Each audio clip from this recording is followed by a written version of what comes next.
Today marks 1 year since the horrific events of October 7th, when Hamas launched a large-scale terror attack in Israel, killing over 1,250 Israelis and foreign nationals, including children and women.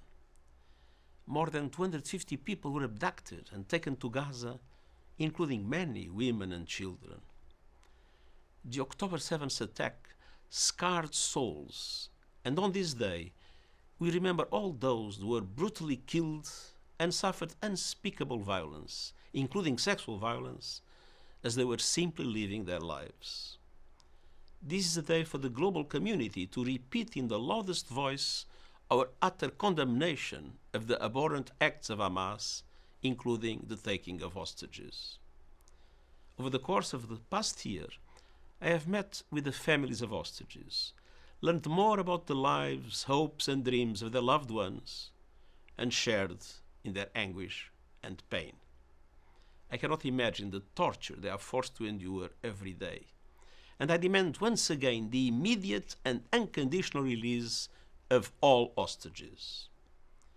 Until then, Hamas must allow the International Committee of the Red Cross to visit those hostages.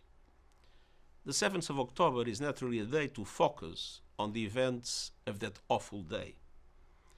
I express my solidarity with all the victims and their loved ones. Since October 7th, a wave of shocking violence and bloodshed has erupted.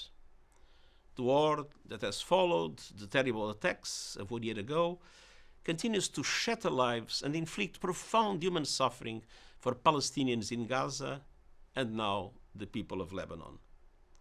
I have spoken out about this often and clearly. It's time for the release of the hostages, time to silence the guns, time to stop the suffering that has engulfed the region. Time for peace, international law, and justice. The United Nations is fully committed to achieving these goals. In the midst of so much bloodshed and division, we must hold on to hope.